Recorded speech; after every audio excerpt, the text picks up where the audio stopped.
a nossa oração, nos concentrarmos, estarmos conectados espiritualmente, pela nossa energia, pelo nosso pensamento.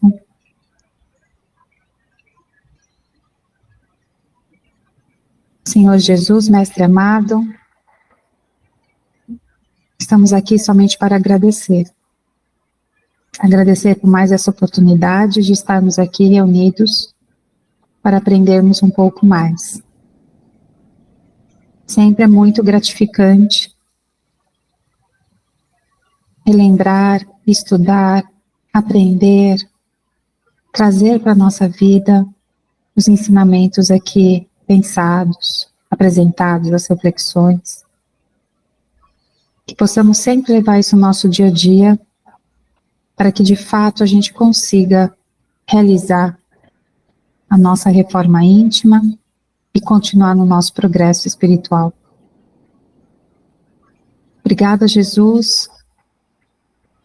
Abençoa a todos que aqui estão e aos que não puderam estar. Que o Senhor sempre esteja presente em seus lares, mas principalmente no lar maior, que é o coração de cada um. Que o Senhor possa irradiar paz nesses lares e tirar qualquer desarmonia que possa estar presente ou prejudicando aos nossos irmãos. Obrigada, Pai. Pai nosso que estais no céu, santificado seja o vosso nome, venha a nós o vosso reino, seja feita a vossa vontade, assim na terra como no céu. O pão nosso de cada dia nos dai hoje, perdoai as nossas dívidas, assim como nós perdoamos aos nossos devedores. E não os deixeis cair em tentação, mas livrai-nos, Senhor, de todos os males, que assim seja, salve Jesus e graças a Deus. Graças a Deus. Passou rápido nessa semana, de novo, assim, demorou tanto para ter a primeira quinta-feira de aula. Aí quando eu vi, falei, nossa, já é outra quinta. Não foi? Vocês não sentiram igual? Eu senti. Senti exatamente assim também. É. Sinal que o ano já começou. Bom, na aula passada nós vimos o retorno da vida espiritual, um pouquinho, né, ao nosso plano terrestre, falando um pouquinho das provas e expiações de alguns espíritos que já nascem, né, no próprio nascimento, já vem com alguma dificuldade, alguma diferença que lhe seja marcante. Então, nós vimos um pouquinho, inclusive sobre que no Livro dos Espíritos traz como idiotia e cretinismo, lembrando que ele foi escrito em 1800, que hoje já tem termos médicos mais modernos, mais atualizados, mas que são aquelas crianças que nasceram com uma paralisia cerebral, com síndrome de Down, com alguma deficiência mental, vamos falar assim, né, uma incapacidade mental, uma capacidade reduzida, e aí nós fomos vendo o quanto isso pode interferir realmente na vida, né, dessa criança. E aí, hoje, a gente vai dar continuidade, falando um pouquinho sobre a infância. Então, como que é esse momento de quando o espírito retorna para a Terra, tá bom? Pode passar, Wagner, por favor.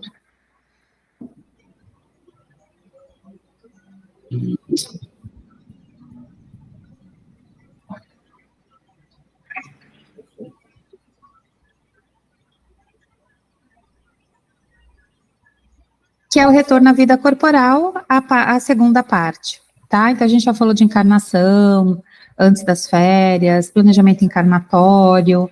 Então, agora ponto, cheguei, e agora, o que acontece? Né? Encarnei, e agora, o que acontece? Então, um pouquinho que a gente vai conversar sobre hoje, tá bom?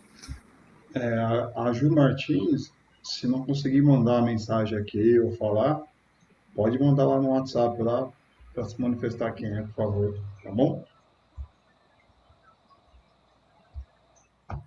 Pode passar. Aí trouxe umas imagens para vocês, né? encarnamos, somos todos lindinhos, fofinhos, todos, né, com aquela cara de bebê, que são encantadores, que eu acho que não tem adulto que resista a um sorriso de um bebê. Tem? E tem um ali que já tem até um olhar meio, né? Um olhar meio sedutorzinho ali, né? Aquele olhar meio de lado. Então vamos pensar, já começar a pensar, já que a aula é começando sobre isso, por que que os nenês já nascem tão encantadores? Por que vocês acham? Por que eles nascem tão fofinhos, tão carismáticos? Pode falar.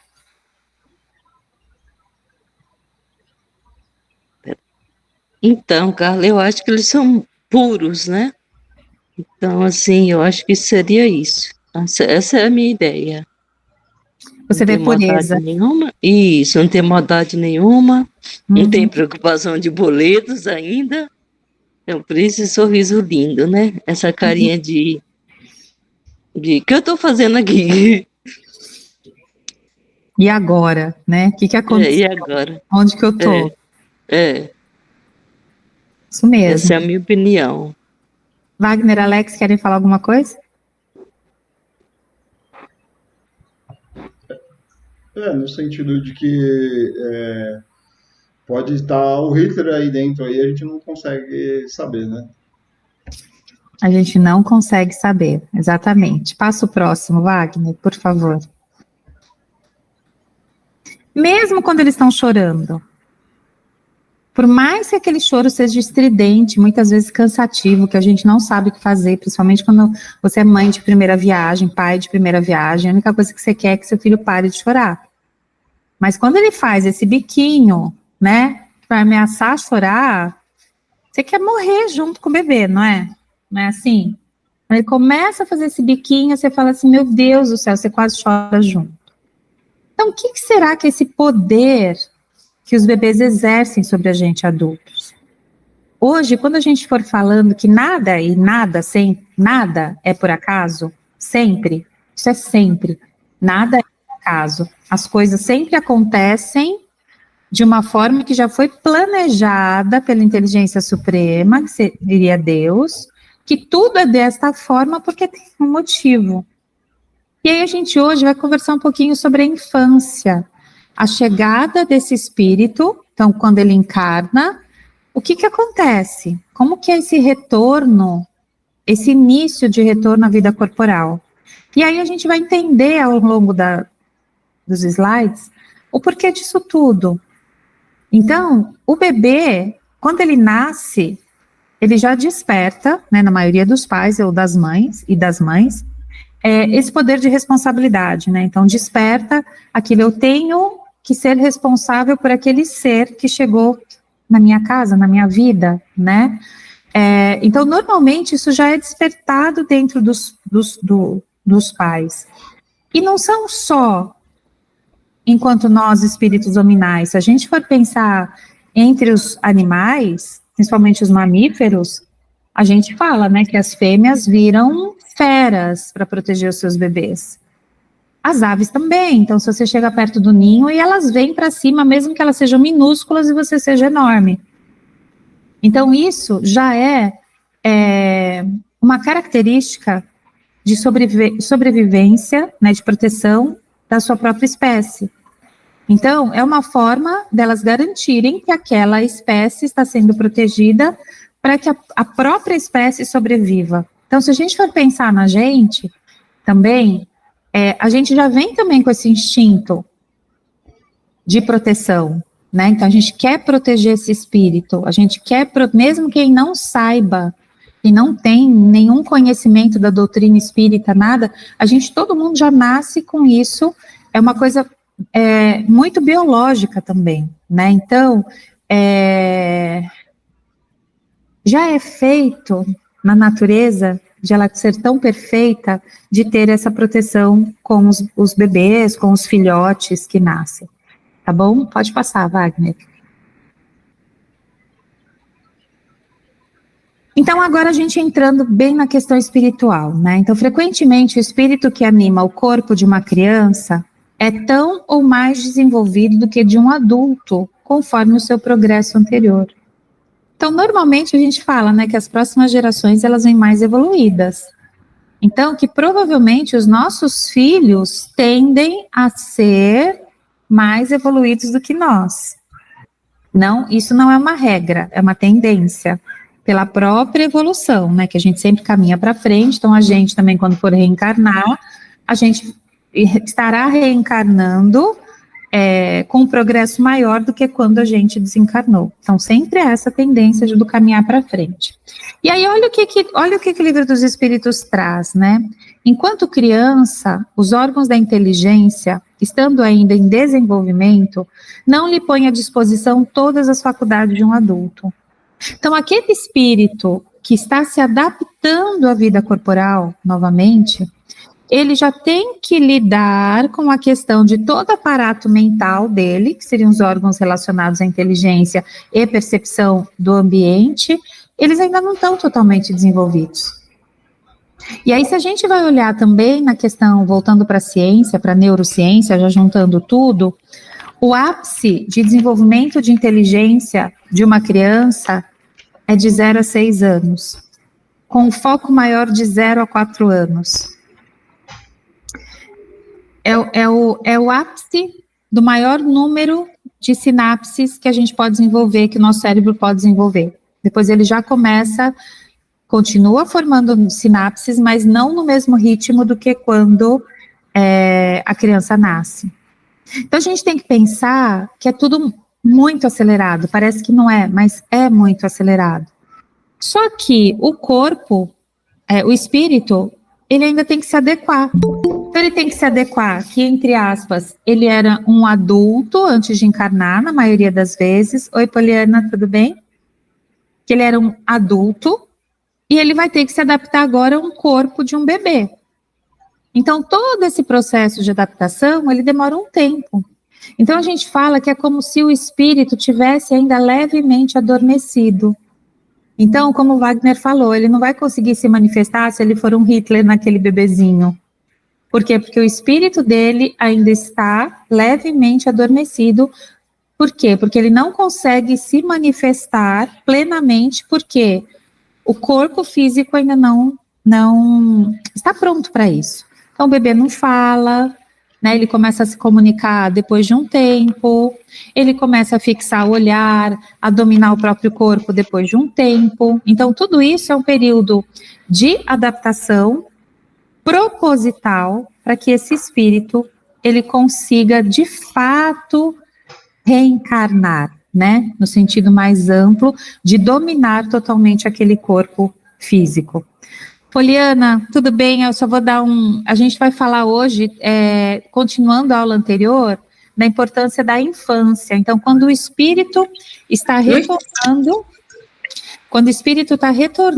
para a vida, né, enquanto encarnado, como é todo esse processo de adaptação dele, tá? Então, na aula passada a gente viu algumas crianças que apresentam comportamentos atípicos, que a gente fala, então crianças com síndrome de Down, com essas outras questões, e hoje a gente está falando um pouquinho de uma infância, entre aspas, normal, tá bom? Então ele continua, a sua inteligência permanecerá limitada até que a idade amadureça e ele domine totalmente o novo organismo. A perturbação que acompanha a encarnação não cessa de súbito, com o nascimento, e só se dissipa com o desenvolvimento dos órgãos, Livro dos Espíritos 380. Então, assim como quando a gente desencarna, o nosso espírito, ele sente uma perturbação, porque ele está saindo da matéria para voltar para a erraticidade, só disso dele sair da matéria, isso já causa uma perturbação. O contrário também é verdadeiro. Então, quando ele está em forma espírito, e ele tem que novamente encarnar, isso passa por um processo que traz essa perturbação. E a gente, no senso comum, mesmo sem ter o conhecimento da doutrina, a gente vê, por exemplo, o quanto as crianças têm facilidade em entrar em contato com o mundo espiritual. né? Principalmente os pequenininhos. Vem o vovô, vem a vovó, falam que tem um irmãozinho brincando. Quanto daquelas brincadeiras que nós dizemos que é imaginária, que a criança está lá falando sozinha e brincando, não quer dizer que ela está realmente brincando com alguém, com outro espírito. A gente vê como se ela tivesse, entre aspas, no mundo imaginário dela. O quanto a gente tem de relatos de crianças pequenininhas que se lembram fortemente da sua vida anterior, de falar, de verbalizar. A gente já viu vários relatos. Por quê? Porque esse espírito, ele ainda está muito ligado ao plano espiritual.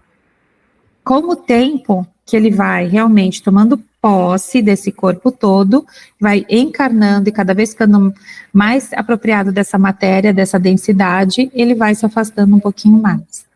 Tudo bem até aqui, gente? A gente vai retomar mais isso. Pode passar, Wagner, por favor. Segundo Emmanuel, no livro Consolador, o espírito no período infantil, até os 7 anos, ainda se encontra em fase de adaptação à nova existência. Nessa idade, ainda não existe uma integração perfeita entre ele e a matéria orgânica. Suas recordações do plano espiritual são mais vivas, tornando-se mais suscetíveis de renovar o caráter e estabelecer novo caminho na consolidação dos princípios de responsabilidade e se encontrar nos pais legítimos representantes do colégio familiar. Então, o que ele começa a trazer aqui, né?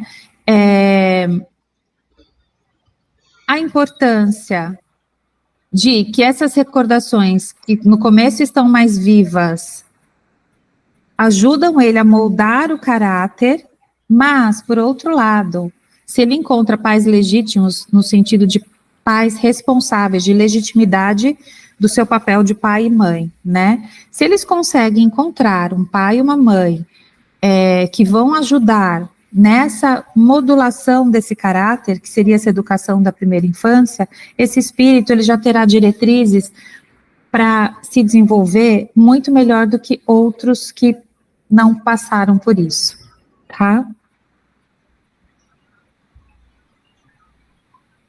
Eis porque o lar é tão importante para a edificação do homem, porque tão profunda é a missão dos pais perante as leis divinas, pois é aí que a criança deve receber as bases do sentimento e do caráter. Se a gente for estudar na psicologia também, a gente diz que a personalidade da criança, ela se forma até por volta dos 6, 7 anos de idade. Então, todas as tendências dela de caráter, elas serão moduladas a partir até mais ou menos essa idade. Uma outra questão que eu quero trazer para vocês é como tem várias vertentes que dizem a mesma coisa e que o Espiritismo também traz, até por volta dos 7 anos. Se a gente vai ver na antroposofia, com o Rudolf Steiner, ele também fala dessa importância dessa primeira infância, sobre a questão da moldagem, da modelagem espiritual e corporal. Então, ele também vai falando, ele fala, né, que são dos setênios, dos ciclos de 7 em 7. Então, ele fala que é mais ou menos até a troca dos dentes, que começa nessa fase de 7 anos, alguns um pouquinho antes, outros um pouquinho depois, mas por volta de 7 anos, que seria o término desse primeiro ciclo e o início de um segundo ciclo.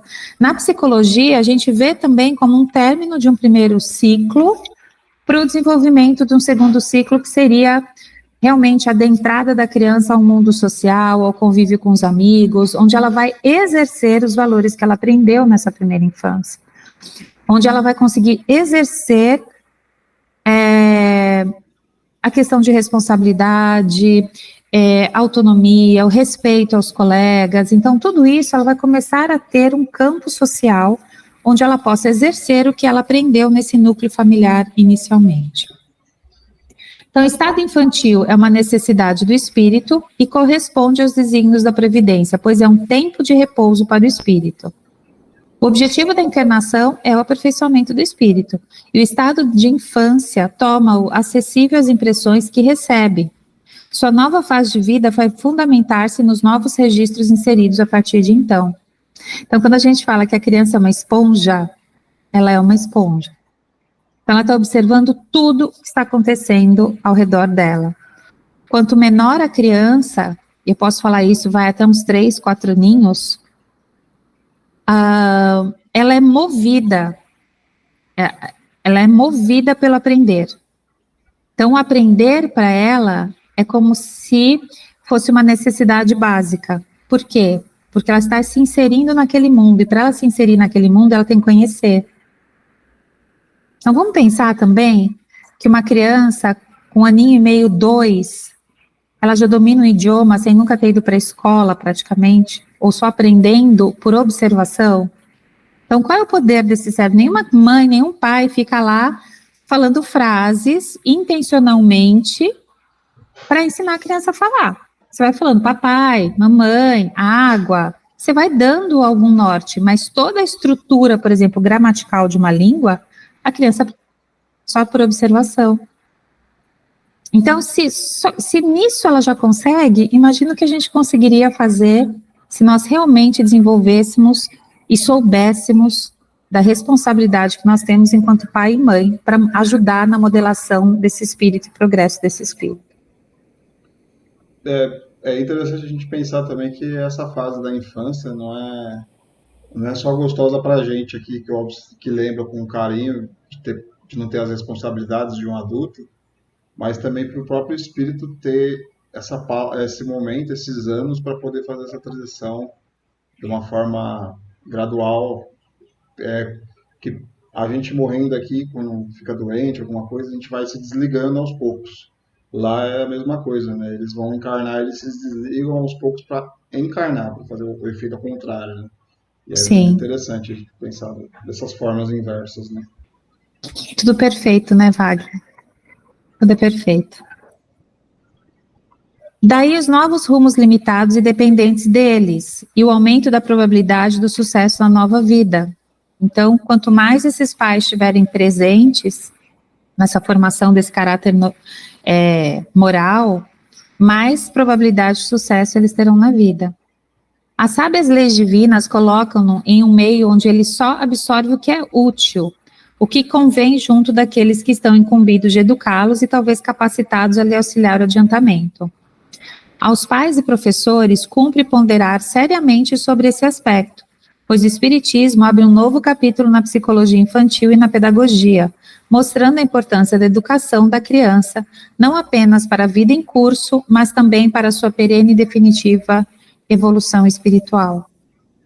E hoje, gente, com o avanço dos estudos da neurociência, principalmente infantil, a gente vê que o desenvolvimento dessa inteligência de 0 a 4, ela não vai fazer só com que a pessoa tenha mais inteligência, né? Que seja uma pessoa inteligente, que vai bem na escola, que vai ser bem sucedido. Eles falam, inclusive, que o desenvolvimento dessa estimulação correta de 0 a 4 anos, se a criança é estimulada, o bebezinho é estimulado, vai inclusive garantir no futuro, isso já são os estudos que apontam, pesquisas científicas mesmo, que apontam que ela vai ter menos chance de se envolver com vícios, com drogas, com álcool, com situações de risco, dela se colocar em situações de risco de vida, ela vai ter mais permanência no trabalho, e não só no trabalho, mas nas relações. Então, nas relações afetivas, relações familiares, relações entre homem, né, cônjuge. Então, mostra o quanto é muito importante a gente trabalhar essa primeira infância, tá? O Alex, que tem filho pequenininho, hoje vai aproveitar essa aula, viu? Tô vendo aqui, tá servindo direitinho aqui. Uhum. Aos pais e professores... já li, pode ir. Os estabelecimentos de ensino propiciam instruções, mas somente a família consegue educar, consegue educar. A universidade forma o cidadão, mas somente o lar que edifica o espírito.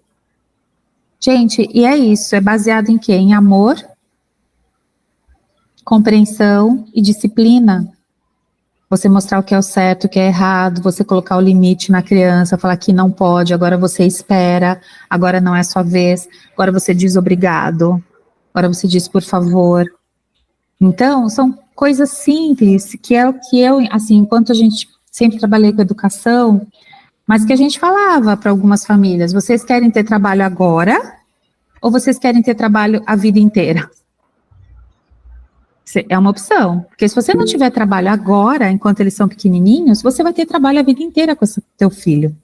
Você vai ter problema com ele a vida inteira. Bom, pode falar, Zenaide. Depois, Poliana, pode falar. Oi, Carla, não, na verdade, essa mãozinha aí já estava já. Ah, então tá, então é Poliana. É. Carla. Então, só fazer uma observação aqui sobre a questão da educação, né? Porque existem vários pensadores aí, entusiastas da educação, dizendo no quanto esse modelo de educação formal que nós temos, ele afasta as crianças no processo de desenvolvimento escolar, sobretudo, das questões humanas, né? Porque nós somos educados para competitividade, e isso afasta as pessoas uma das outras, né? E aí existe uma corrente da educação que fala sobre criança e natureza, né? O quanto é importante que a gente se entenda enquanto parte da natureza, parte do mundo, enquanto a nossa ação coletiva sobre as situações e sobre o mundo, elas são importantes, né? Então é bem legal o que você está dizendo, que vai muito de encontro sobre isso, sim, muito bacana. Sim, e principalmente porque a educação infantil, se a gente for pensar, até na matriz curricular nacional, enfim, ela é muito focada no coletivo. Ela não estimula a competitividade, ela estimula a cooperação. E se a gente for pensar em nível de espécies, as espécies que sobrevivem, eu estou falando de planta, de fungo, de qualquer coisa, as espécies que mais sobrevivem, quando, né, as pesquisas mostram, são as que cooperam e as que são resilientes. Ou seja, as espécies que mais sobrevivem são aquelas que cooperam com outras espécies para garantir a sobrevivência e que são resilientes e adaptáveis.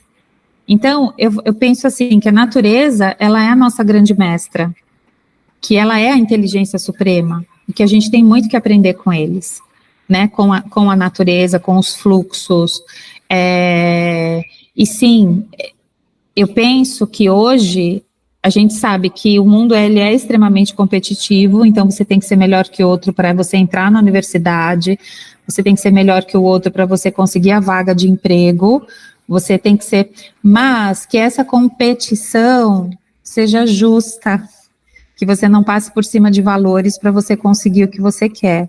Então, que você não compre a vaga da faculdade de medicina porque seu pai pode pagar, entendeu? Mas que você entre pelo seu mérito, assim como a questão do emprego. Só que a gente sabe que a educação é um problema estrutural aqui no Brasil, já de décadas, né? E que ela gera mais desigualdade social, porque infelizmente não foi aplicado há muitos anos, há muitos governos, não vou falar desse último, nem do penúltimo, nem do antepenúltimo, isso já é uma tradição de pouco investimento na educação, na esfera pública. Então faz parte do Brasil isso, que, a meu ver, é o que gera grande parte dessa desigualdade. Mas, se a gente trabalha como pai, mãe, educador, ou tio, tia, avó, qualquer pessoa, porque eu falo que educar a criança não é só o pai e a mãe, são todos os adultos envolvidos naquela relação, né? Se todos eles têm esse comprometimento de primeiro dar o valor, então eu só vou aprender a falar obrigado se eu vejo meu pai, minha mãe, ou a pessoa que está comigo falando obrigado, porque senão não vai ter sentido aquilo para mim. Eu só vou falar por favor se eu vejo meu pai e minha mãe falando por favor. Eu só vou aprender a falar baixo se meu pai e minha mãe falarem baixo.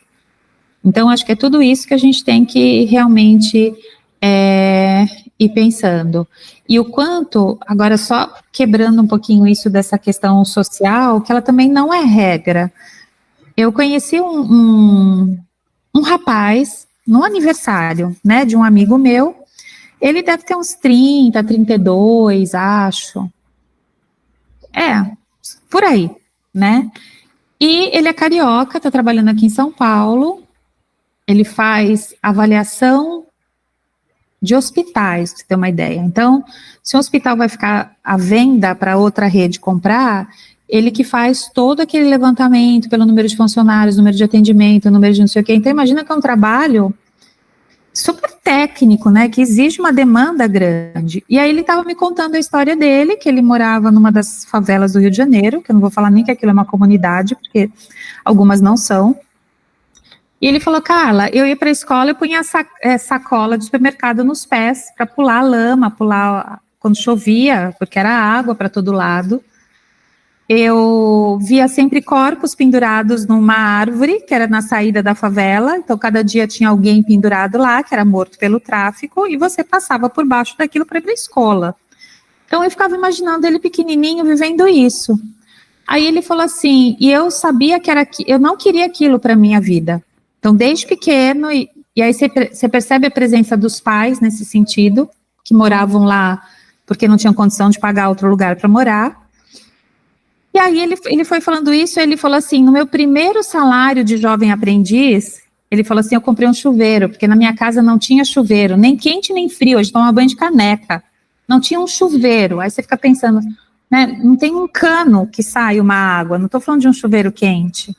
Aí ele falou que o meu primeiro salário, eu fui direto comprar um chuveiro. Aí ele falou que o meu segundo salário, eu comprei uma peça de mussarela, porque eu não comia queijo na minha casa. E eu fui mordendo, aí ele falava, eu ficava imaginando, ele falava assim, eu fui mordendo a mussarela inteira, porque o meu desejo era um dia comer uma mussarela. Que pra gente, isso é tão trivial. E aí ele foi, e hoje está trabalhando em São Paulo, quer dizer... E aí ele falou assim, do meu grupo, só tem eu e mais uma amiga vivos. O resto já morreu tudo para o tráfico. Aí você vai pensando as opções. Algumas opções daquele espírito, ele estava num ambiente familiar favorável, mas num ambiente social totalmente desfavorável. Ele podia ter escolhido o tráfico, que era o mais fácil, que era o mais comum, que era o mais... E ele escolheu não. Então, aí a gente vê a questão do livre-arbítrio também, né? Então, a história dele me impactou muito nisso. O quanto realmente tem espíritos que, se bem trabalhados no começo, eles têm uma chance maior de progresso. E é isso que a gente tem que pensar, independente da condição social em que aquele espírito está inserido. Essa é a prova, ele passou na prova. Entendeu? Ele passou na prova. De vida dele, ele já passou na prova. Os pais também, né? E os pais também, porque aos pais também terá lá os nossos débitos enquanto pai e mãe. Então, quando a gente chegar lá, né, no livro, lá São Pedro vai chegar, você não foi uma boa mãe, porque você não sei o quê, você isso, seu filho isso, você não estava lá do lado dele. Então, vai estar lá tudo escritinho a história da nossa vida, né? Então, enquanto pai e mãe, né, e cuidadores, e também enquanto a gente mesmo. Tá, então é só para a gente pensando um pouquinho nisso. Vamos dar um segmento, porque é uma discussão que dá, nossa, muita conversa. Aí o último aqui fala, volta um pouquinho só. A mudança que se opera no caráter das criaturas ao atingirem certa idade, particularmente a partir da adolescência, deve-se ao fato de o espírito retomar paulatinamente a sua natureza e mostrar-se qual era em encarnação anterior. Então, quando a gente fala assim, nossa, mas esse menino não era assim quando era criança, essa menina não era assim. Por quê? Porque, na verdade, esse espírito começa a mostrar quem realmente ele é. Mesmo com toda essa modelação que ele sofreu na primeira infância. Pode passar, Wagner, agora, por favor. O que espírito foi, é ou será, permanece oculto na inocência da criança. Isso permite que, no caso de espíritos antagônicos, receba todas as manifestações de carinho e amor essenciais para que se lhe conceda a oportunidade adicional de redimir-se. Então, quando a gente vê lá a reencarnação de Segismundo, que foi feito todo aquele trabalho espiritual que descreve no livro do Nosso Lar, que foram conversar com o pai e a mãe, o pai com medo de receber aquele espírito que o matou em outra vida. Então imagina se tudo isso já vem logo na primeira infância. Se tudo isso, toda essa carga, então é um tempo que esse espírito também ele está adormecido, e o pai tem o véu do esquecimento, e eles conseguem restabelecer um contato, né? Restabelecer aí os perdões, restabelecer o que eles precisam resgatar. Assim não procederiam os pais se ao invés da criança cheia de graça e ingenuidade, como nas fotinhos que eu mostrei, se encontrasse sobre os traços infantis um espírito adulto, mostrando o seu verdadeiro caráter e instinto. Aí não ia dar certo. Já ia ter aquela repulsa natural. A infância tem ainda outra utilidade. Os espíritos não ingressam na vida corpórea senão para se aperfeiçoarem, para se melhorarem. A debilidade dos primeiros anos os torna flexíveis, debilidade no sentido que o cérebro está se formando, acessíveis aos conselhos da experiência e daqueles que devem fazê-los progredir. Bom? E então, que se pode reformar o seu caráter e reprimir as suas más tendências. Esse é o dever que Deus confiou aos pais, missão sagrada pela qual terão que responder. Então, quando a gente partir, vai estar lá escritinho se a gente cumpriu ou não direito o nosso papel. E assim que a infância não é somente útil, necessária, indispensável, mas ainda consequência natural das leis que Deus estabeleceu e que regem o universo. Aí agora vamos falar um pouquinho de simpatias e antipatias terrenas. Por que que a gente tem espíritos que não são simpáticos e outros não são antipáticos? Que a gente bate o olho, a pessoa nunca fez nada pra gente e a gente fala que o santo não bateu. Então isso também a gente... por que que esse assunto está entrando na infância? Porque isso também é adormecido no espírito. Então mesmo que eu tenha escolhido receber um espírito que me foi antipático em outra encarnação, e eu escolho receber ele no meu lar, no meu ventre, eu que sou mãe, isso vai ficar adormecido também, para que a gente tenha tempo novamente de fazer esse resgate. Então, simpatia, afinidade moral, não vou ler tudo, não só moral, mas também afinidade no jeito que a gente sente, pensa a vida, que é o que aproxima duas ou mais pessoas, tá? E antipatia é a aversão espontânea, irracional, quer dizer, a pessoa não fez nada e eu tenho aquela aversão, gratuita por alguém ou algo, é uma malquerência que você quer se afastar, repulsão, comportamento que expressa essa aversão, tá? Pode passar, Wagner. Isso só explica, confirma, porque a gente tem essa simpatia espontânea por pessoas que a gente nunca viu na vida, e antipatia também por uma pessoa que nem te fez nada, e aí a gente vê que tem traços de vidas anteriores. Sim. Ou realmente frequências antagônicas espirituais, tá? Que às vezes você tá encontrando aquela pessoa aquele espírito na primeira vez. Você não tem a vida passada com ele, mas em outras vezes pode ser isso. Então, frequentemente, durante a romagem terrena, gostei dessa palavra romagem, até deixei, né, da romaria terrena, dois seres sentem-se naturalmente atraídos um pelo outro, em circunstâncias aparentemente fortuitas, ou inversamente, a sensação que surge é de antipatia e rejeição. Estes personagens não se reconhecem, porém, essa primeira impressão é resultante de encarnações anteriores, cujas experiências felizes ou desagradáveis emergem da memória espiritual de cada um. Ou ela faz te levantar gatilhos de coisas que você viveu até com outras pessoas. Também isso também na psicologia a gente é explicado dessa forma. Pode passar, Wagner. Nem sempre é recomendável que eles se reconheçam. Eu não vou reconhecer que era um traidor, uma pessoa que me traiu em outra vida. A recordação das experiências passadas teria inconvenientes maiores.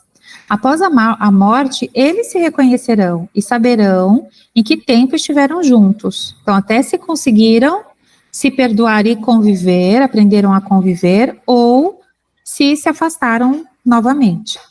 Afora essas circunstâncias, dois espíritos que tenham afinidade se procuram, sem que necessariamente se hajam conhecido em épocas remotas. Fazem-no por identidade de objetivos e metas. Então, novamente, de repente, a gente está se aproximando nessa vida. Por quê? Porque a gente tem objetivos e metas parecidos. Então, e a mesma energia, então a gente se atrai como um ímã. Além de os encontros que se dão entre certas pessoas não serem obra do acaso, mas sim o efeito de relações simpáticas, há entre os seres pensantes ligações que ainda não conheceis. O magnetismo é a bússola dessa ciência, que mais tarde compreendereis melhor, no Livro dos Espíritos. Assim como a atração de um ser para outro resulta de simpatia, espíritos antipáticos se reconhecem sem se falarem. Não precisam nem se falar. Que a gente já percebe. Eu tenho isso com uma pessoa, sabe? Que eu conheci e desde o começo, ela nunca me fez nada, mas desde o começo eu fico pensando em me trabalhar, falei, o que será, né? Mas é isso, toda vez que eu encontro com ela, eu não consigo agir naturalmente, sabe quando você fica, tipo, armada, com o pé atrás? É assim, e eu já, lógico, não tem desrespeito, nunca maltratei, nem nada, mas não é uma pessoa que eu traga para o meu círculo de amigos, por exemplo, e eu não sei explicar. Provavelmente, quando a gente desencarnar, a gente fala, a gente se encontrou, mas a coisa não rolou ainda, né? Tá bom, cara. Desculpa se eu fiz alguma coisa, viu? A Wagner não é você, tá bom? É uma mulher, tá bem? Dois espíritos não são necessariamente maus pela ausência de simpatia, mas também pela falta de similitude no modo de pensar. Tal acontece por não serem afins. À medida que eles se elevam, as diferenças se anulam e a antipatia desaparece. Um espírito mau sente antipatia por aquele que possa julgá-lo ou desmascará-lo. Então, um espírito inferior, vamos falar, tá? Ele pode sentir antipatia por alguém que provavelmente ele percebe que é superior, entre aspas, e que fica com medo do julgamento.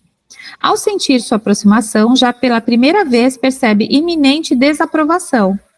Reage, então, sob a forma de uma repulsa, que se transforma facilmente em rancor, inveja e uma inspiração de fazer o mal. O bom espírito, por sua vez, pode afastar-se do mal, porque sabe que não será por ele entendido. Porém, consciente da sua superioridade, não alimenta rancor nem inveja, limita-se apenas a evitá-lo. É isso, gente, é se afastar, tá? Se a gente pode. Esquecimento do passado. Então, voltando para essa parte da retorno da vida espiritual para a carne. O espírito, quando... Pode falar, Zenaide. Oi, Carla, achei legal você falar e quando você não pode se afastar, que conselho você dá para fazer para manter uma relação legal, né? Aí é a sua prova. Isso é a sua prova de progresso, entendeu, Zenaide? É tratar a pessoa com respeito, é sempre tratar a pessoa com respeito. Se você não consegue se afastar dela porque você tem um vínculo familiar, um vínculo de trabalho, às vezes é o seu chefe, o que você vai ter que fazer é trabalhar com o respeito daquela pessoa, né, de forma respeitosa, da melhor forma que você conseguir tratá-la. Não adianta a gente fingir carinho, não adianta a gente fingir outras coisas, que a gente pode realmente tratar a pessoa com respeito. Tá? Não adianta ficar fazendo 1000 caras, que a gente fala, né, 1000 sorrisos falsos que o espírito sente. Então, o meu conselho é só respeite, tente conviver, tá bom?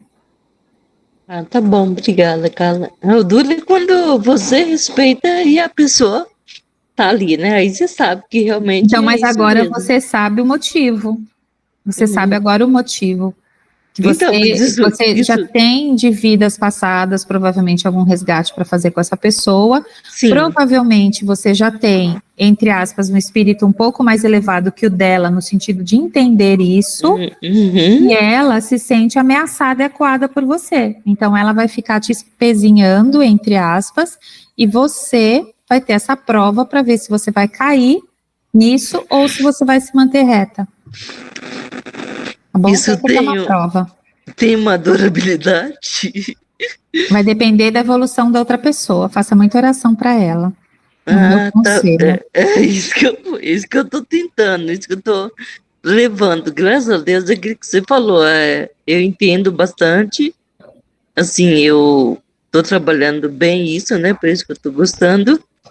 E realmente Menina, eu tenho certeza disso, viu, Carla? Que tá ali pra.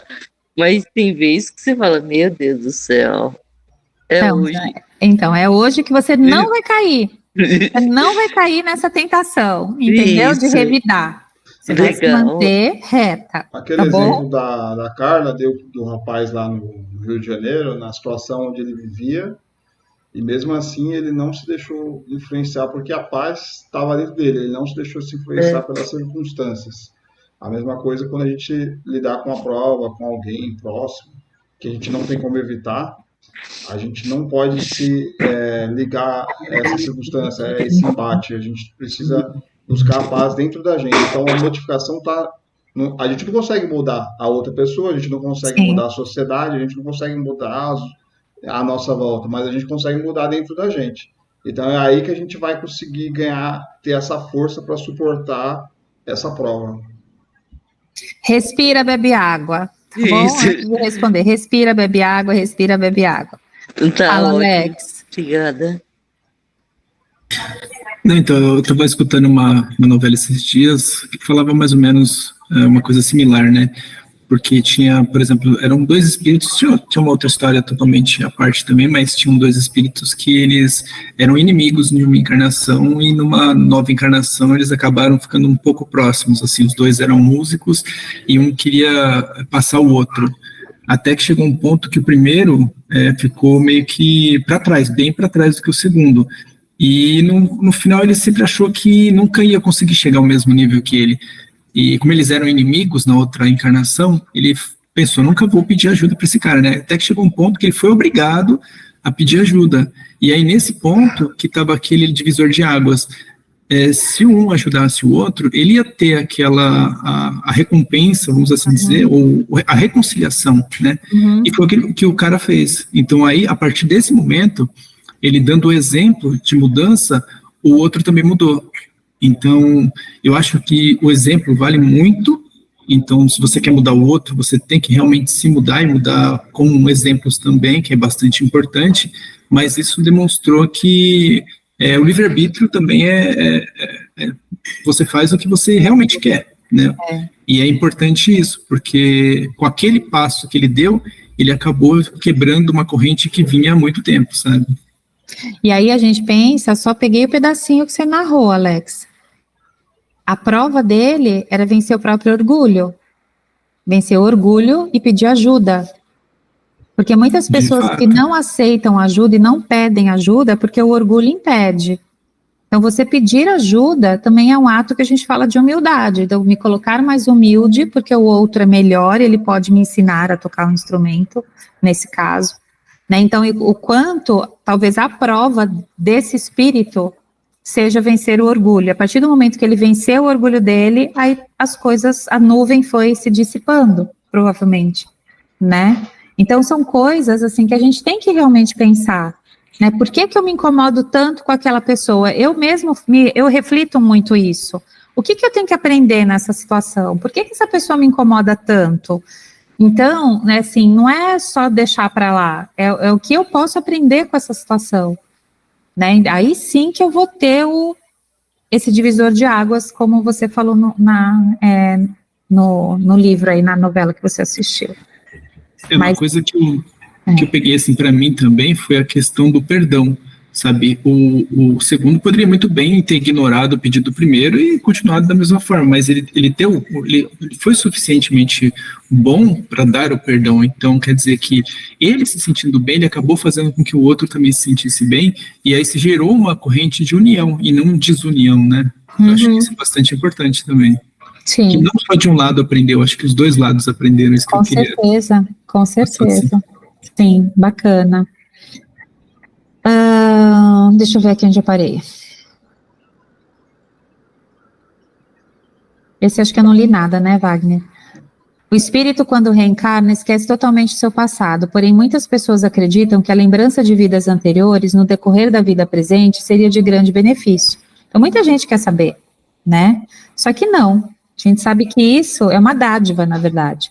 Mas em cada reencarnação, essas as tendências decorrentes da natureza do espírito, a orientar seu comportamento mais correto. As boas inclinações indicam progresso já realizado, e as más, as paixões a serem superadas. Então, as inclinações é o que está no nosso caráter, vamos pôr assim, né, no senso comum.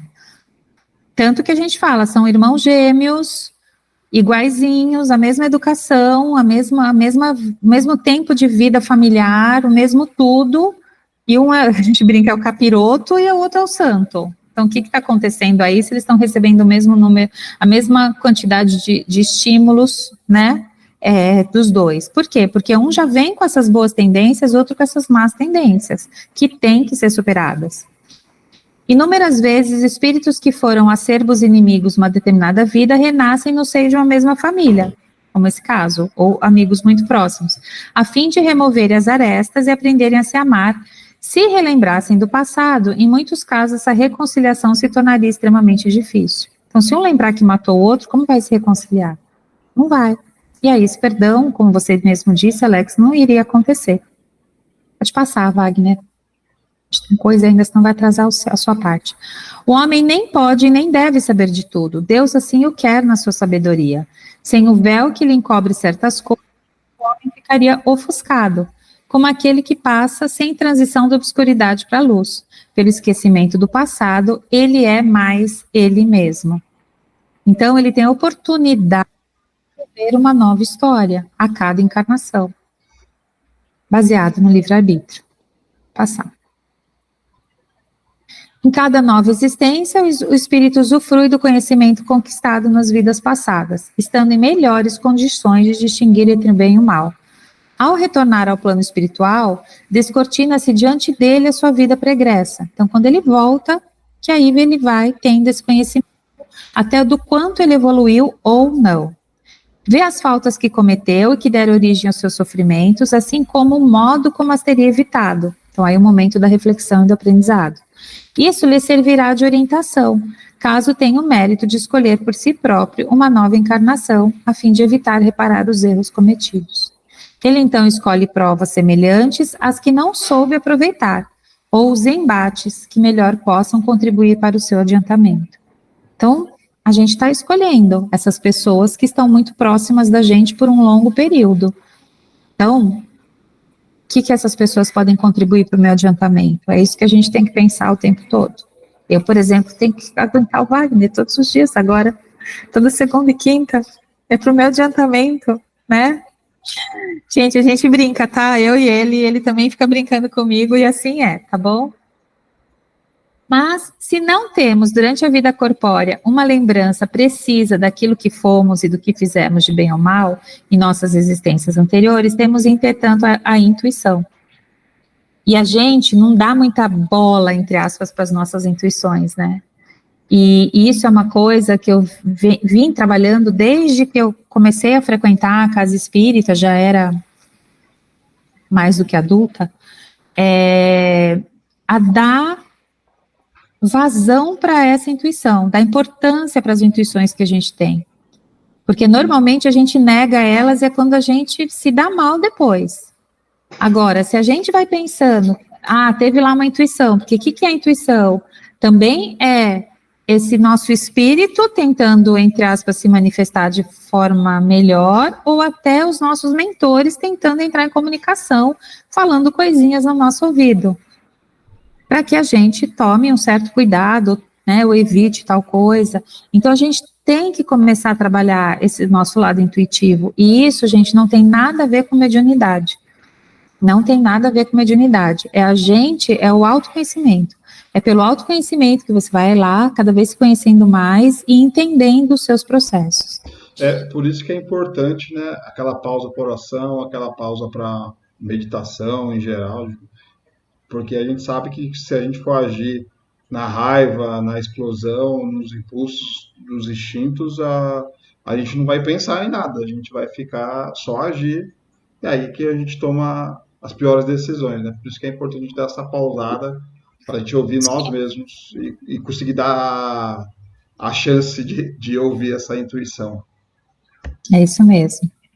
E as nossas tendências instintivas são uma reminiscência do nosso passado, as quais a nossa consciência, que representa o desejo por nós concebidos de não mais cometer as mesmas faltas, adverte que devemos resistir.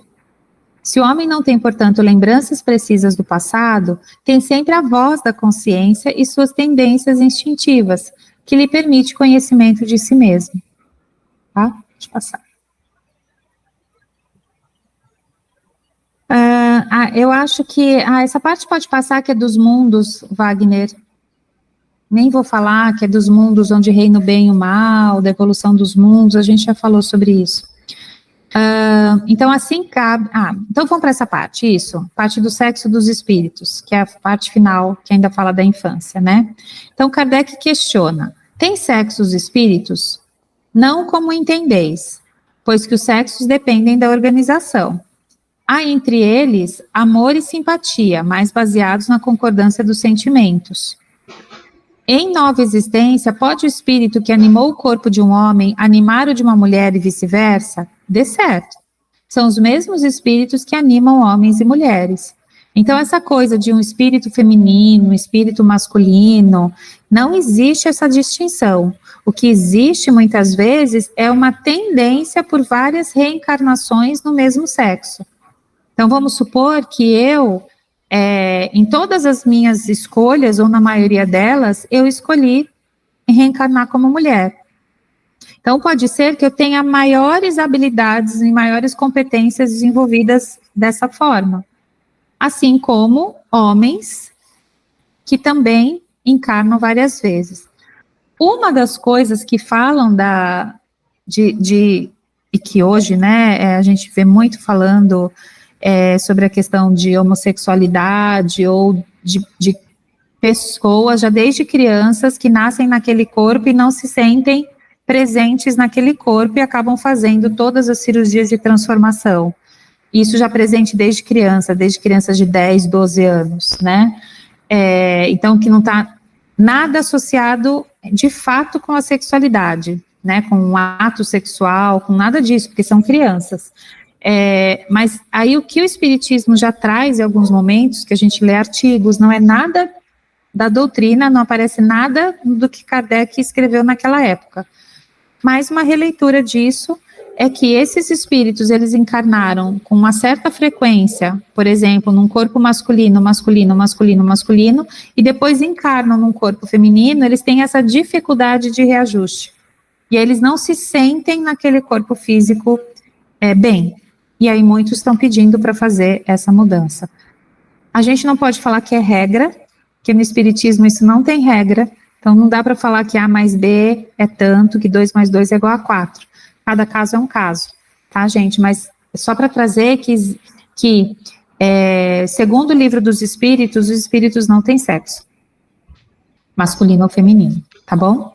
O próprio livro lá, O Sexo Além da Morte, tem colônias lá de sexo e coisas do tipo, que tem homem e mulheres, tem vários tipos de sexualidade que tem na Terra, também levam essas impressões lá para outro plano, sem uma definição correta se é sexo masculino ou feminino. Mas isso vai até para o plano espiritual depois do desencarne. Às vezes fica essas várias, né, impressões que ficam gravadas no nosso espírito. Quando errante, que prefere o espírito, encarnar no corpo de um homem ou no de uma mulher? Então, depois que eu fui para o lado de lá, né, o que prefiro? Isso pouco lhe importa. O que o guia na escolha são as provas pelo que haja de passar. É o contrário, quando eu estou de lá e venho para cá. Então, se para eu cumprir minhas provas, vamos supor que eu era, numa outra encarnação, um homem que era muito duro com as mulheres, ou agredia, né, era um agressor, e ele resolve encarnar como mulher para viver um pouco essa situação e reparar suas provas, reparar os seus débitos. Então, isso também pode acontecer de acordo com a prova que a pessoa se colocou, que o espírito se colocou. Os espíritos encarnam como homens ou como mulheres porque não tem sexo. Porque o sexo, gente, se a gente for pensar, pertence ao corpo material. As glândulas nossas, né, o nosso aparelho reprodutor, a fisiologia do nosso corpo, o sexo da forma como é entendido aqui no nosso planeta, né? Visto que lhes cumpre progredir em tudo, cada sexo, como cada posição social, lhe proporciona provações e deveres especiais, e com isso o ensejo de ganhar experiência. Aquele que só como homem encarnasse, só saberia o que sabem os homens. Então, olha essa frase que bacana também. Se eu vou escolhendo só encarnar como homem, homem, homem, homem, eu só vou saber o conhecimento, o desenvolvimento moral que são dados aos homens, que a gente sabe que são diferentes ainda hoje na Terra, homens e mulheres. A mesma coisa que se eu só encarno como mulher, mulher, mulher, mulher, mulher, esse meu espírito maternal pode ser que venha extremamente aflorado, mas eu não tenha a não perseverança, mas as qualidades masculinas que também me dariam um salto na minha evolução. Então, é isso que a gente precisa sempre pensar, tá bom? Pode passar, Wagner. Os espíritos, em sua essência, têm sexo não representando externamente por órgãos genitais, mas sim correspondente às características psicológicas de cada individualidade, que é o que o Wagner falou, as impressões que você leva. Se a gente vai assistir lá o Nosso Lar, ou mesmo nos livros, eles aparecem como humanos. A gente identifica no filme quem é homem e quem é mulher. Por quê? Porque eles acabam levando essas impressões também, e para eles se identificarem mais facilmente, eles acabam, até dizem, normalmente assumindo o seu corpo físico da sua última encarnação. Então, você acaba mantendo aquele corpo que você tinha, tá? Não é mimetizando. O seu perispírito está moldado daquela forma. Assim, nos espíritos que simpatizam mais com o estilo masculino, as virtudes tidas como masculinas apresentam maior relevo, enquanto que nos espíritos que adequam mais ao estilo feminino, ressaltam o maior aperfeiçoamento das virtudes femininas. Dessa forma, a masculinidade e feminilidade representam características interiores de cada individualidade. Plasmado, você queria dizer, né? Plasmado, isso. Faltou a palavra. Obrigada, Wagner. O que atrai os espíritos entre si não é a exterioridade física, mas sim a afinidade do pensar e no agir. A escolha do sexo para o espírito que vai reencarnar não está sujeita aos preceitos da nossa sociedade terrena, onde ainda prevalece o machismo, por exemplo. Essa escolha leva em conta a necessidade de evoluir rumo à perfeição, que só se alcança adquirindo todas as virtudes dos homens e das mulheres. A gente vai ter que fazer encarnações diferentes para que a gente realmente consiga progredir. Todos nós temos de renascer incontáveis vezes, como homem e como mulher, tantas vezes quantas necessárias, para a gente chegar mais perto da perfeição. Não se deve supervalorizar o sexo físico, que é, em última instância, um instrumento para as tarefas específicas da paternidade ou da maternidade. Outro tópico importante é a importância da sexualidade equilibrada para uma vida saudável. Caso contrário, causamos danos sérios ao nosso psiquismo e ao nosso organismo. Bom, acho que era isso, mas assim, aqui a gente falou um pouquinho, nesse retorno à vida corporal, então a gente falou um pouquinho da infância, da importância dos pais, né, e também dessa questão da sexualidade. Então, quando a gente retorna para o plano espiritual, para a gente entender esses papéis que a gente acaba desenvolvendo, sendo homens ou mulheres, tá bom?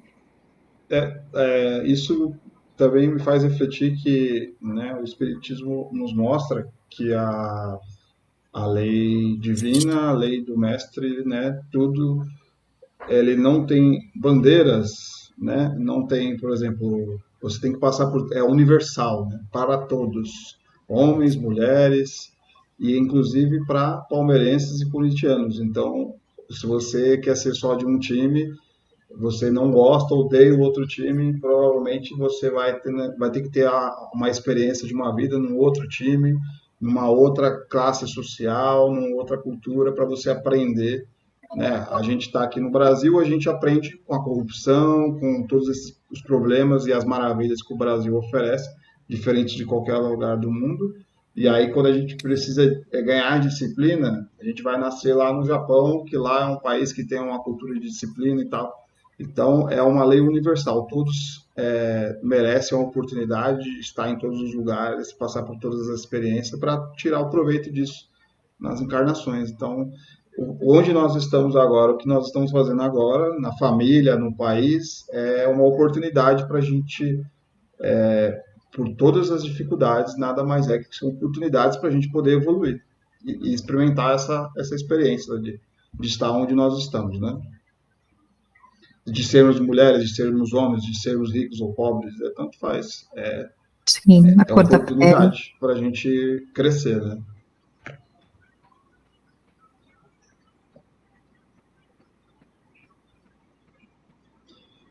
E aqui alguém quer fazer mais algum comentário aí?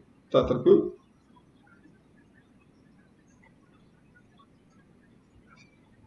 Então eu vou começar aqui essa segunda parte.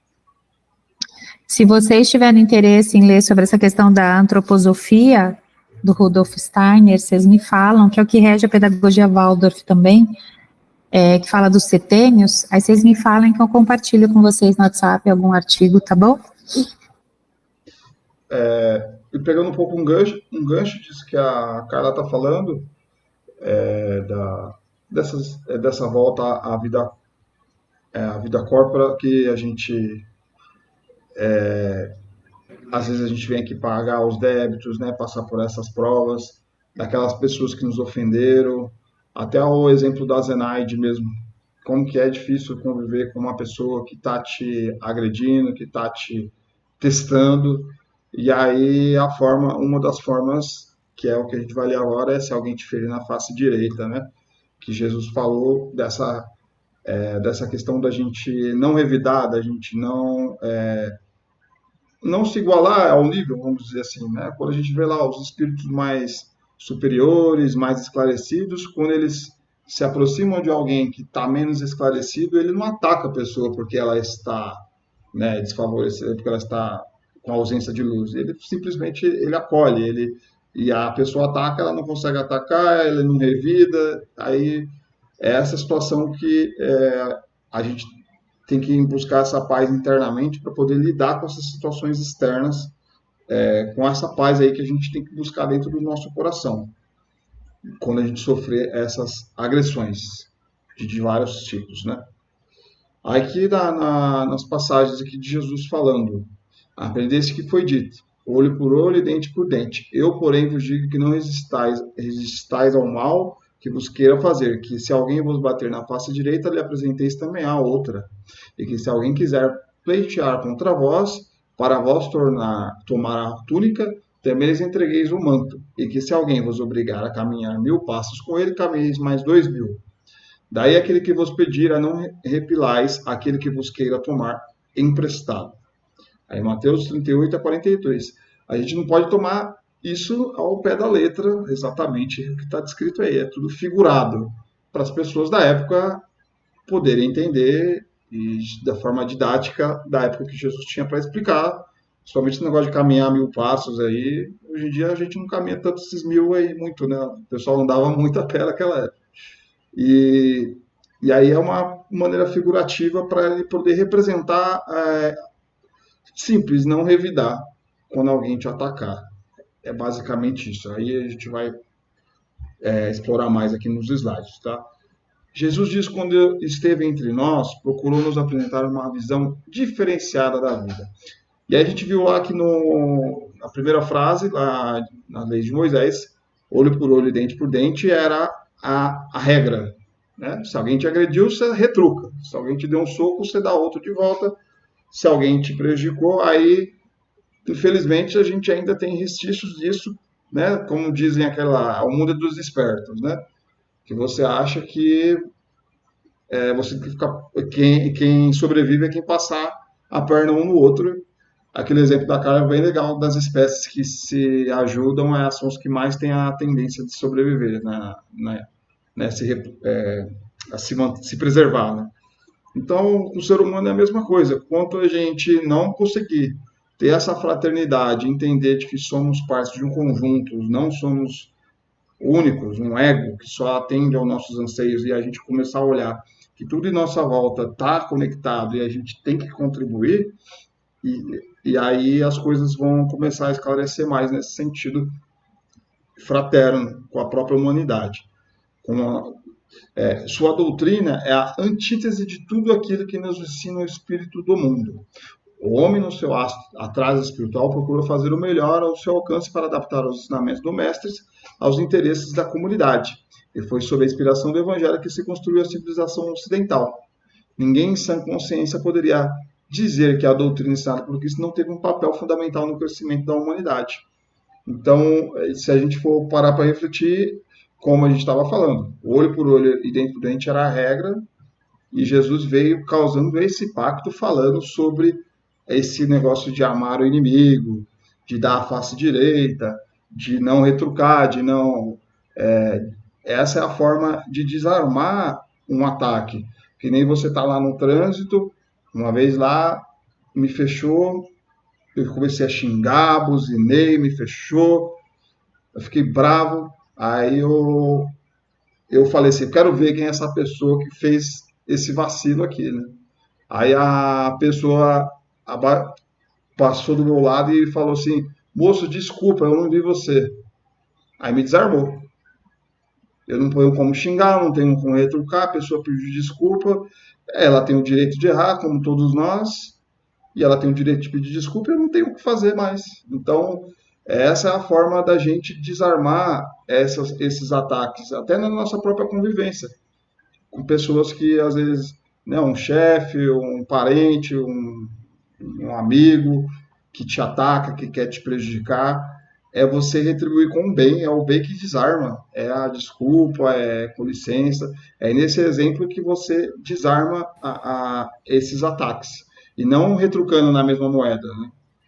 Como a gente disse, olho por olho e dente por dente. Não é dessa forma que a gente vai superar esses desafios, né?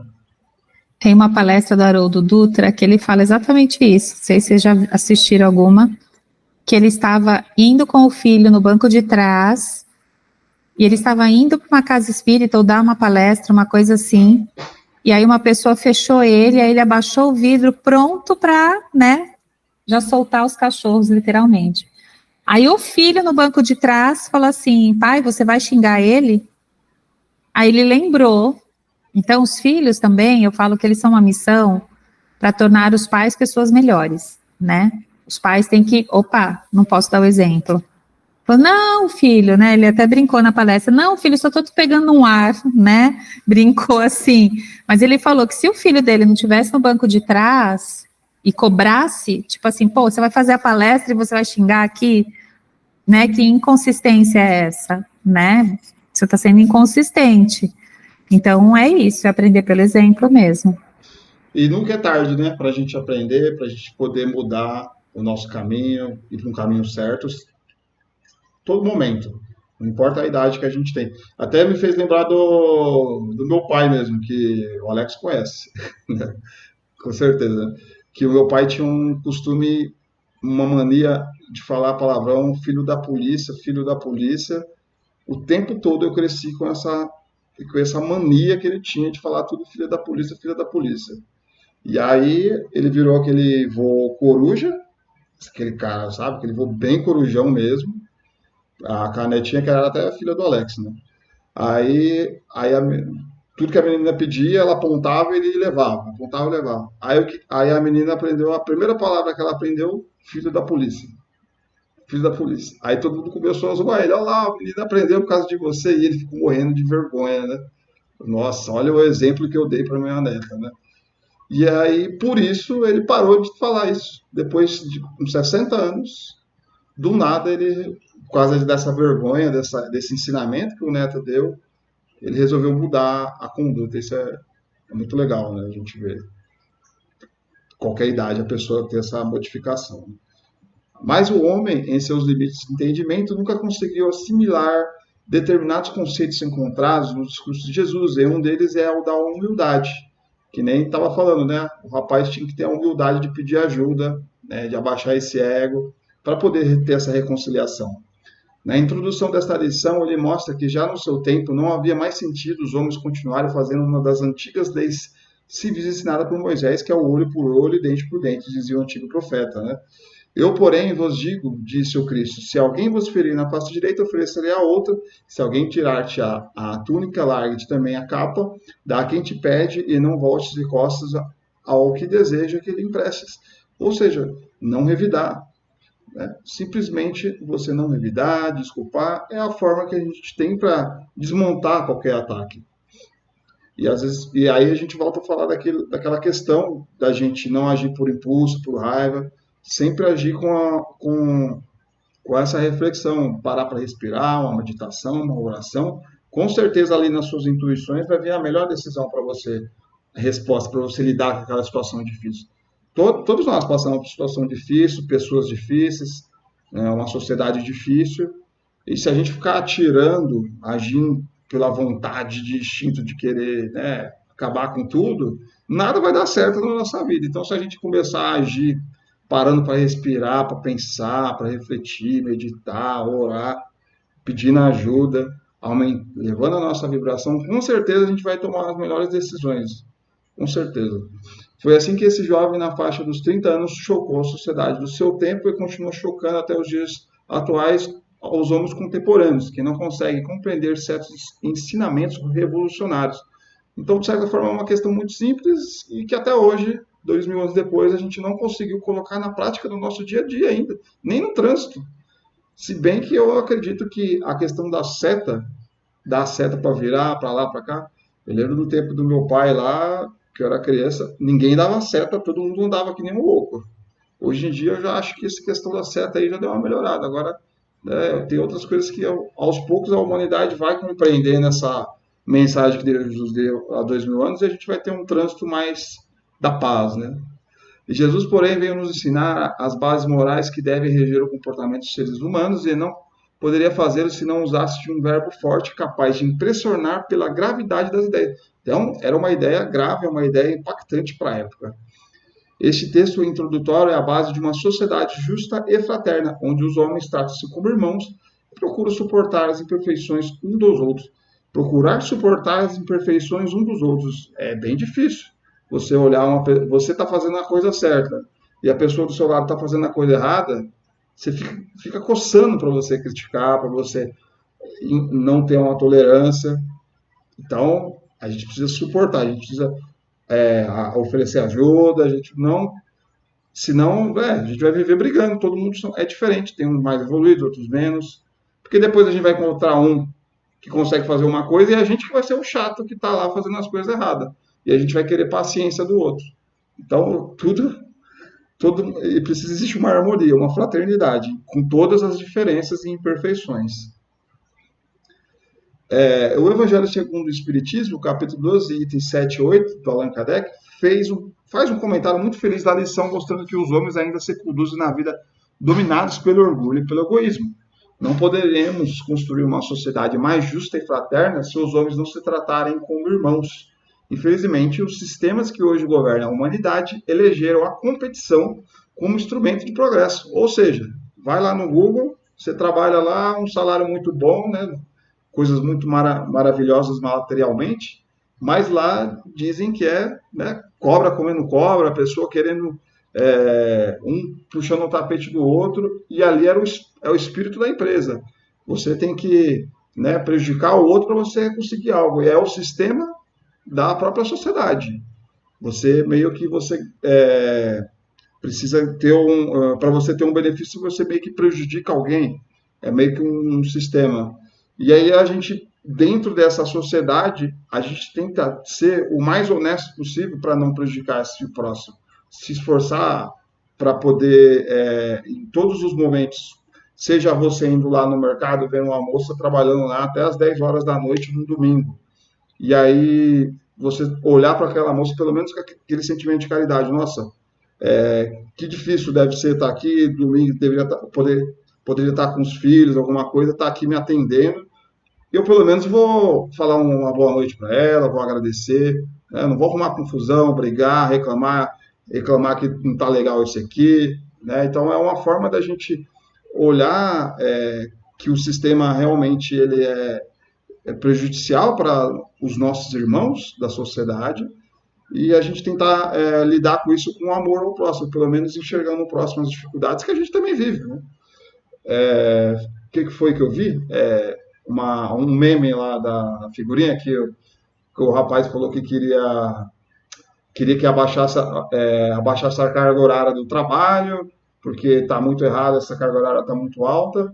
Aí quando ele chega na academia, a academia está fechada, aí ele reclama que não tem ninguém trabalhando na academia. Então, para ele o benefício, beleza, agora para os outros não importa, né? Então, a gente pensa que a gente está tudo no mesmo, tudo no conjunto, né? Perdido na exaustão da vida social, o homem não consegue encontrar saída para seus problemas. Competir é a ordem do momento. Infelizmente, essa conduta gera disputas e desentendimento, estimulando a avileza e a avareza. Realmente, às vezes parece uma selva, né? Quando a gente está aí no mundo, aí fora do trabalho, né? É bem difícil. O codificador afirma que há mais coragem de suportar um insulto do que se vingar. Então, poucas pessoas... e aí tem essa questão da sociedade também, que você que não revida, você que não... quando alguém te prejudica e você não faz nada contra, a própria sociedade já aponta o dedo e chama você de bobo. Infelizmente tem esse costume, não enxerga como uma atitude nobre, né? Mas só pode vivenciar... Eu acho isso aí, Wagner, sem se vingar, é você não querer se vingar, mas impor o limite você pode impor, para você sim. não ser taxado de bobo, você não ficar submisso a essas situações, né? Então, assim, você tem que ter a coragem de engolir, né, suportar o insulto, não revidar, mas colocar o limite, falar, olha, eu não gostei da forma como você falou comigo, e ponto, em vez de xingar também aquela mesma pessoa. Então, tem um nuance aí que a gente tem que perceber a diferença, que muitas vezes as pessoas acham que por a gente ser espírita, a gente tem que ser extremamente bonzinho, cordial, cordeirinho nesse sentido, né?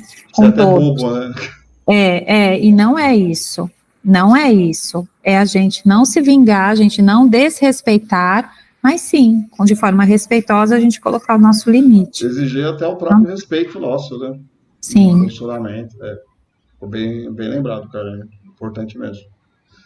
Mas só pode vivenciar esse estado de espírito aquele que acredita que existe algo além dessa vida.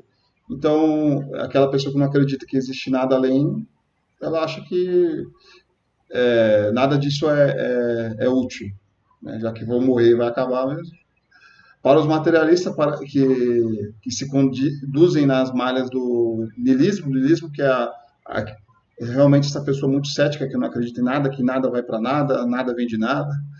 Então, não há motivos para que suportem as injustiças cometidas por pessoas que não compreendem ainda que todos somos filhos de um mesmo Pai. O trabalho de esclarecimento é imenso e está quase todo por fazer. Os espíritas têm em mãos um precioso material doutrinário capaz de apresentar ao homem novas opções de vida fundamentadas nos princípios da imortalidade e aí que ficou. Tudo bem.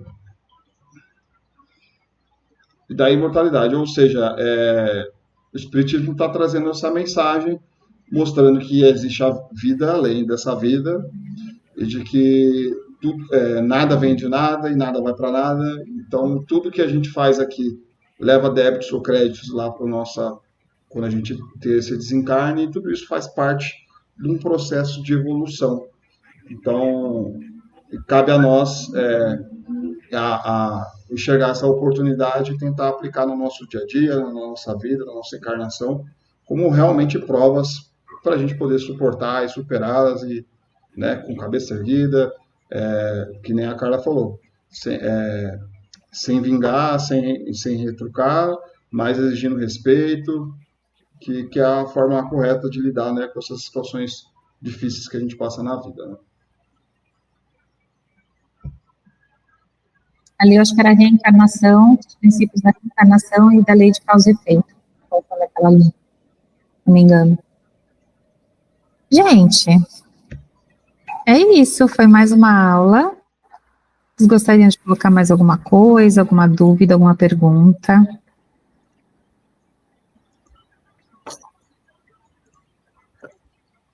Não?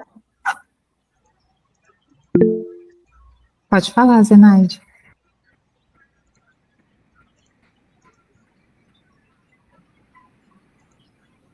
Pode falar, querida. Precisa abrir seu microfone.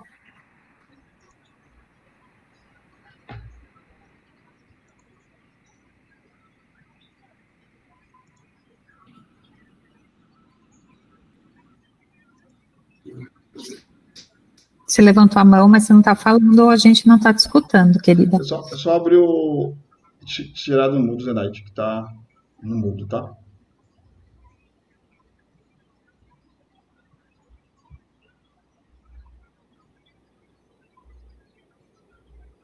Baixou. Alguém mais gostaria de se colocar, falar alguma coisa? Alex, coloca o nome da radionovela depois no grupo. É radionovela, né, que você estava assistindo? Você deu esse exemplo? Isso, coloco sim, pode deixar. Tá bom. Só fazer uma observação aí sobre o caso que o Vago contou aí do pai dele. Foi muito engraçado, porque a minha filha era bem pequenininha, tava começando a aprender a falar, né? Aí ela falava assim, vovô, bibi, paputa. Tá vendo? Criança aprende por padrões. O nosso cérebro, na verdade, aprende por padrões. Ele vai estabelecendo padrões de reconhecimento. Então, ele já associou, né? A primeira palavrinha foi do vovô com a palavra que ele sempre falava, né? E assim é. Em E ele ficou tudo. com muita vergonha. Todo mundo começou a zoar. Ele falou: ah lá que a menina aprendeu por sua causa. Ele, nossa. É.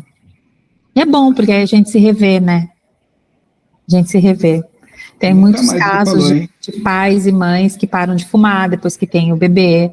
Falam assim, não, eu não vou mais ficar fumando na frente do meu filho, não quero esse exemplo para ele. Então, quantas pessoas não modificam as suas atitudes depois que tiveram um filho, né? Se É uma tiver um filho, eu oportunidade. vou parar de comer carne, viu? Ah, é? Vou dar esse exemplo. Você vai dar esse exemplo. É Quero bem ver. difícil, mas vou lá. Hã? É bem difícil, mas vou tentar, né? Ah, então. Poliana, tudo bem? Gostou da aula? Alguma pergunta? Senão aí a gente faz de encerramento. Gostei, muito obrigada. Tenho muitas dúvidas, mas à medida que vocês vão falando, eu vou entendendo. Muito obrigada, Carla. Imagina, você está conseguindo assistir as aulas anteriores do primeiro Sim. semestre? Assiste um pouquinho por dia, não adianta fazer uma maratona. Por quê? Porque tem que ler, tem que ouvir, pensar, aquilo maturar, mastigar dentro da gente. E se você forem surgindo dúvidas, pode chamar a gente no privado. Ou eu, ou Tem Wagner. umas dúvidas aqui, umas anotações. Depois eu mando para vocês. Tá bom, mas a aula também é um momento, tá bom? Tá. Você pode perguntar. Não é fácil. Eu tô assistindo os vídeos, mas eu assisto só um pedacinho, aí eu volto, porque são conceitos muito diferentes daquilo que eu tô acostumada a entender, né? As O coisas. começo do básico 1 é extremamente denso, a gente fala. É uma chapuletada, né? Falar da criação do universo, de fluidos. Então, assim, ele é muito realmente, eu acho pesado no sentido de ser muito abstrato, né? Depois as coisas vão ficando mais aguinha com açúcar, mas nem tanto. Mas pode perguntar, tá bom? Pode mandar para mim, não vai guardando dúvida não, tá bom? Tá, obrigada. Imagina. Então vamos fazer oração. Alguém gostaria de fazer oração de encerramento? Vocês já estão terminando o básico 1, já estão indo para o básico 2, já tem que começar a fazer oração.